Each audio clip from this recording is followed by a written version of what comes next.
Eh bien bonjour les amis, bienvenue aux auditeurs et auditrices de cette nouvelle chaîne des Chroniques du Sherpa. Comme vous allez le comprendre ici, nous allons faire non pas un retour vers le futur, mais bien un retour vers le passé, telle la machine du projet Looking Glass, afin de reprendre les événements en 2020 pour remonter l'actualité vers 2025. Je vous invite à me suivre au travers de mes très nombreuses analyses de situation qui ont rythmé ces dernières années au gré d'une multitude de sujets clivants concernant le plan divin et christique de l'Alliance et de la communication militaire Q. Du nouvel ordre mondial mort-né au nouveau monde et à l'âge d'or qui se profile à l'horizon, vous comprendrez un peu mieux ce plan militaire américain au travers de plus de 155 analyses écrites en temps réel et éditées en podcast par une très belle équipe d'âmes éveillées. Pensez à vous abonner à la chaîne et cliquez sur le pouce si vous en appréciez le travail. Merci à toute l'équipe Z qui œuvre sans compter ses heures pour offrir ces infos à l'humanité. Bonne écoute à tous et à toutes.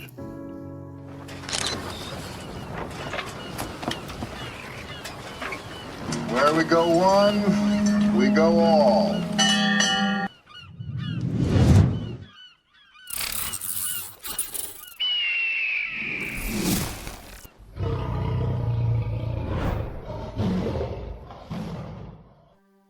Analyse du 4 juin 2023. Thierry Pirlot, Sherpa One. Qu'y a-t-il réellement dans les Picouses ? J'ai envie de vous partager mon avis, à cette heure de la guerre, sur ce que contiennent ces injections. Primo, ne faites plus confiance à personne, à part à vous-même. Deuxio, personne ne sait dire dans la résistance ce que contiennent réellement ces injections. Tout comme aucun résistant n'était capable en 1942 de dire où et quand se ferait le débarquement. Tertio, cette incertitude n'empêchait pas cette résistance d'agir et de tout faire pour obtenir les renseignements efficaces pour mener leurs actions à bien.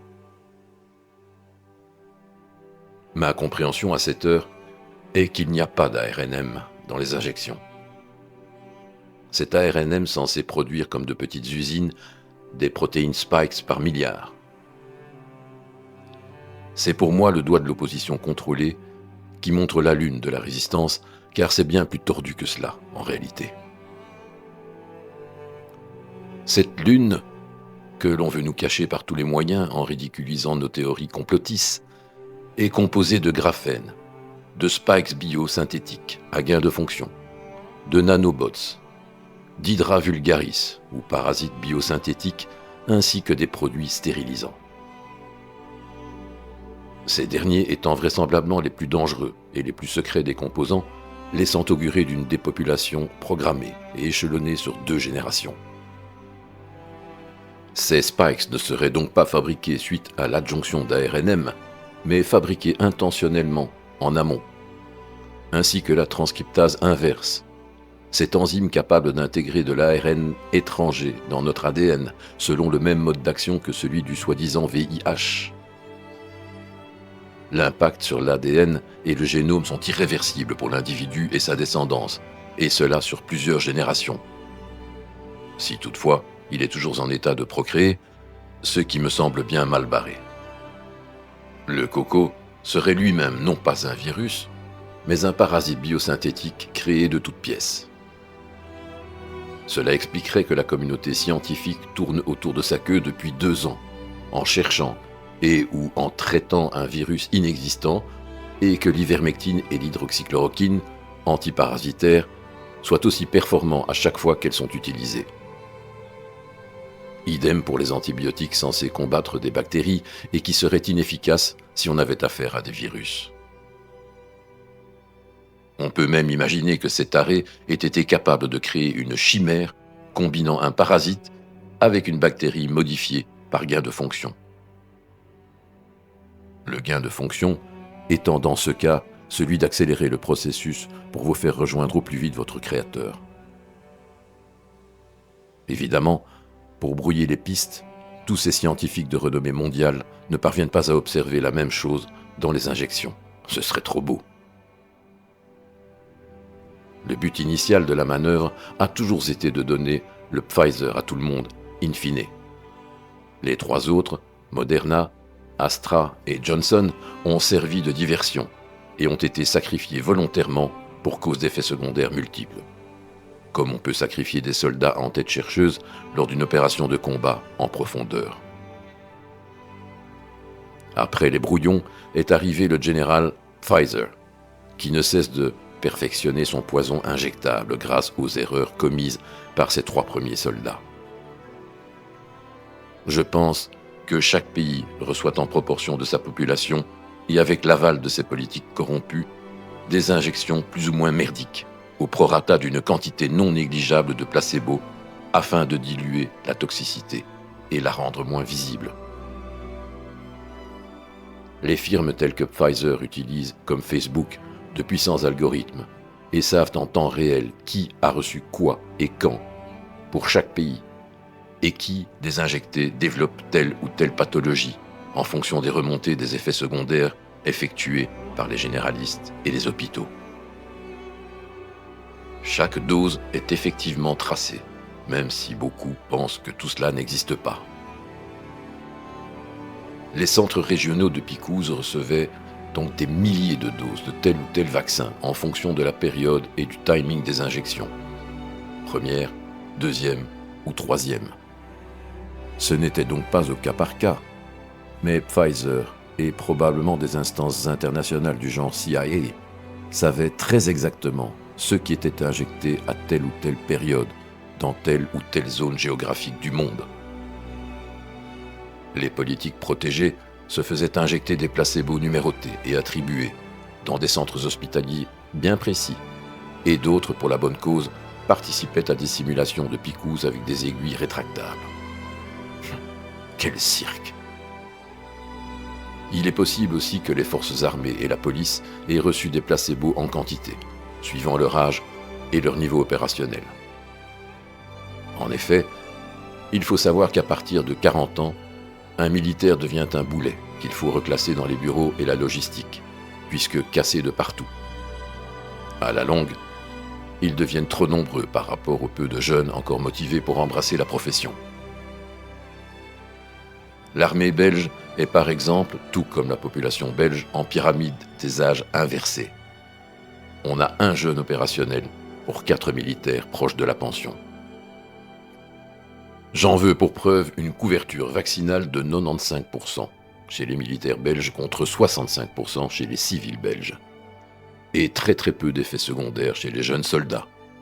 Contrairement à ceux proches de l'âge de la pension, voire pensionnés, qui dégustent en ce moment, avec de nombreux cas d'arrêt cardiaque, myocardite, AVC et thrombose. J'ai déjà perdu 3 collègues de moins de 60 ans, à peine pensionnés, un à 56 ans, et cela rien que depuis janvier.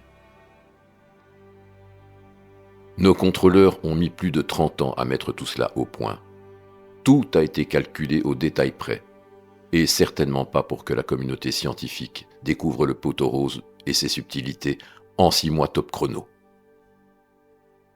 Mon avis est que le contenu de ces injections est bien plus vicieux que ce que nous en disent les apôtres de l'ARNM, et qu'ils feront tout pour qu'on le découvre le plus tard possible. Et quand cela sera le cas, je prédis un sacré bordel au niveau du troupeau des injectés. Ils vont tout simplement péter un câble, ce qui provoquera immanquablement des émeutes un peu partout, auxquelles se préparent actuellement les forces de police dans toute l'Europe. À cette heure, je n'ai plus la patience d'écouter tous ces grands scientifiques devenus écrivains, conteurs d'histoires à dormir debout, dont le seul but est de nous replonger en dissonance cognitive de 2e niveau et de retarder encore le moment où la vérité éclatera. Aux États-Unis, comme en France, c'est 90% d'opposition contrôlée qui gère le narratif. Genre, ce sont tous des incompétents et ils feront mieux la prochaine fois. Oups, j'ai glissé, chef. La RNM, c'est pas bon et c'est trop tôt, mais dans un futur proche, ce sera fantastique. Voyez donc le livre « Les apprentis sorciers » d'Alexandra Henrion-Caude. Sans blague, j'ai fait le tri. Et, à l'heure qu'il est, je n'ai plus confiance qu'en une poignée de scientifiques. Astrid Stuckelberger, Suisse. Delgado, Espagne. Le docteur Ruby, États-Unis. Le docteur Yim, Luxembourg. Et bien sûr, j'ai confiance en nos médecins généralistes, résistants, non pasteuriens. Tous les autres nous font perdre un temps précieux en nous baladant dans l'enclos. Je pense que la Quinta Colonna est dans le vrai depuis le début, en exposant la relation de cause à effet du graphène dans les injections et de la 5G via l'électricité des corps, puis des nanobots pour une connexion à terme du troupeau au cloud, comme de vulgaires objets connectés. Pour le reste, j'ai confiance en moi-même et en mon ressenti, après 3 ans d'expérience, de partage et d'études sociétales face à l'énormité des mensonges qu'ils nous ont fait avaler. À présent, la vraie résistance est celle qui tente de comprendre les choses, et non celle qui les subit avec le reste du troupeau. Prenez soin de vous. Cher Pawan.